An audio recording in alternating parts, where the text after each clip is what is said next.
With that, we welcome in former NBA Coach of the Year and NBA champion Avery Johnson. And Coach, sweet baby Jesus. Okay, Wemby, there were so many times where I'm watching the game and my jaw just drops because this is like the greatest player created, right? If you had to create the greatest player, when you think about all of the attributes, the skills, the build, how did he excel at this level in this game, in your opinion? David Robinson, Hakeem Olajuwon, Tim Duncan, all of the big guys over the course of Victor Wembanyama's career that have had a chance to touch him and work with him, they're all proud because he displayed an array of skills tonight that was just unbelievable. My wife and I, we're just sitting here watching the game and we're like, OMG, this guy, we knew he was good. We knew he's been sensational. We've been watching him since he was 16 years old. But my goodness, he put on a complete show. And oh, by the way, he's my preseason pick for MVP this year. But we'll let that go. And if he continues to play the way he played tonight, he'll be in the MVP running because, again, he's a balanced player. He plays on offense. He blocks shots on defense. He can switch. He can handle the ball. He's much stronger than he was last year. He put on, a few pounds. He got a little bit taller. But, man, what an unbelievable performance that Victor put on and displayed tonight. Yeah, that's one of the greatest, opening season nights that I've ever seen in the NBA. Now, you talked about, right, his strength, getting more physical, adding weight. What did you see specifically that really impressed you about the level that he's really increased to make sure that he's even better than he was, in years prior?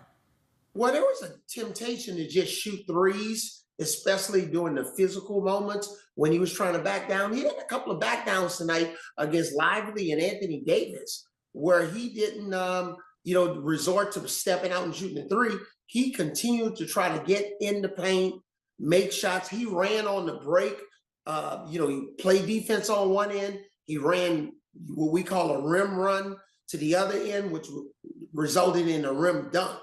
But he didn't back down. The physicality, they were banging him in his back. He didn't surrender. He was playing strong and tough and tenacious. And that really showed that he got stronger in the offseason. Yeah, speaking about getting stronger, he gave Cooper Flagg a lot of trouble at one point. Flagg was just 2 for 10 when Wemby was guarding him. He had 10 points on 4 of 13 shooting and 10 rebounds. He didn't really have that rhythm in the first half, kind of get going in the third quarter, a little bit in the fourth. What did you make of Cooper Flagg's debut for the Mavericks? Well, compared to Victor Wembanyama, Cooper Flagg is playing out of position. He's never played point guard in his life. And, whether the Spurs made a shot or missed a shot, everybody was looking for Cooper Flagg as an outlet. He needs to be running the floor.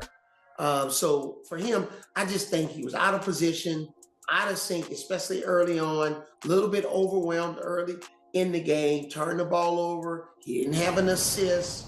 But again, I just think they'll go back to the drawing board and take a look at how they want to utilize him to start the season. I believe, somebody's feelings got to get hurt. Cooper Flagg's not a point guard, so somebody, whether it's Lively or P.J. Washington, they got to go to the bench. They got to get this kid running the floor and not trying to play out of position, especially against, dominant point guards. So with Kyrie being out, right, for so much time, he's not going to be back until at least 2026. Who would you fill in at that PG position so you can get Cooper Flagg out in space and off the ball, where he did look a lot more comfortable at the end of that third quarter? Yeah, and that was because, you bring a D'Angelo Russell in the game. They brought in Brandon Williams for short spurts. But, you got to get one of those guys out there and get Cooper Flagg playing his natural position, whether that's the three position, kind of a stretch slashing four. But just get him off, take some pressure off this kid. When you look at Dylan Harper tonight, he had 15 points off the bench for the Spurs. He played extremely well, didn't have enough pressure. He wasn't overwhelmed. He looked a lot happier in his role, even though he didn't start. So they'll have to figure out what they're going to do with Cooper Flagg. It's just not starting this kid at 18 years old at the point guard position in an NBA game. Yeah, that's just not, his true position. Clearly, he was not comfortable. A lot of time, though, left to develop and see him grow. But what did you like about the way he stayed engaged? Even though his shot wasn't falling, his handle wasn't great, but the fact that he was still aggressive on the boards. Yeah, and, his parents were sitting front row, seats cheering him on. He stayed engaged. He was persistent. But, again, his defense is never going to be in question.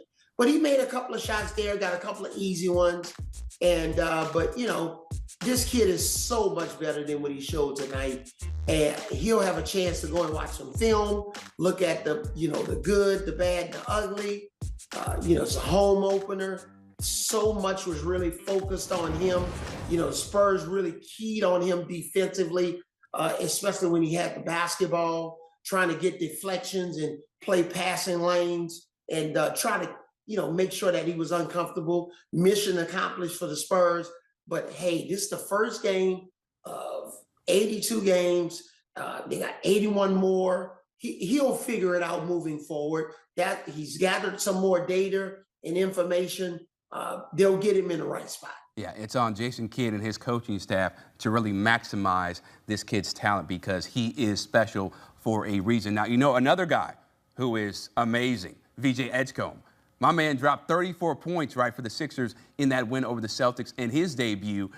How special, how electric was he, and what really impressed you about his performance?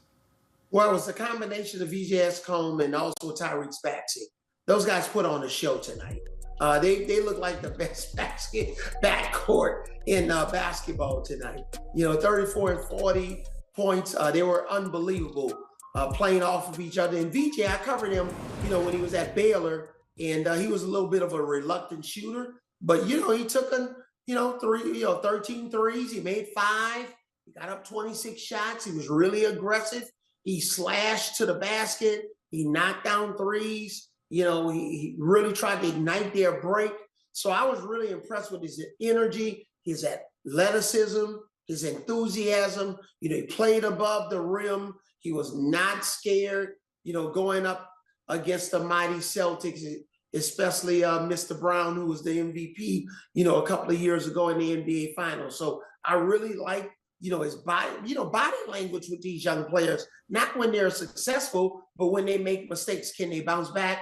I loved his body language tonight. Yeah, clearly the Sixers perhaps found a gem in a guy like VJ Edgecombe, and they're hoping that he will be a longtime member of that franchise. Avery Johnson, we appreciate the insight as always, man. And speaking of rookies, Cooper Flagg is still the favorite at -165. Then Edgecombe at +250, followed by Trey Johnson with the Wizards, Ace Bailey with the Utah Jazz.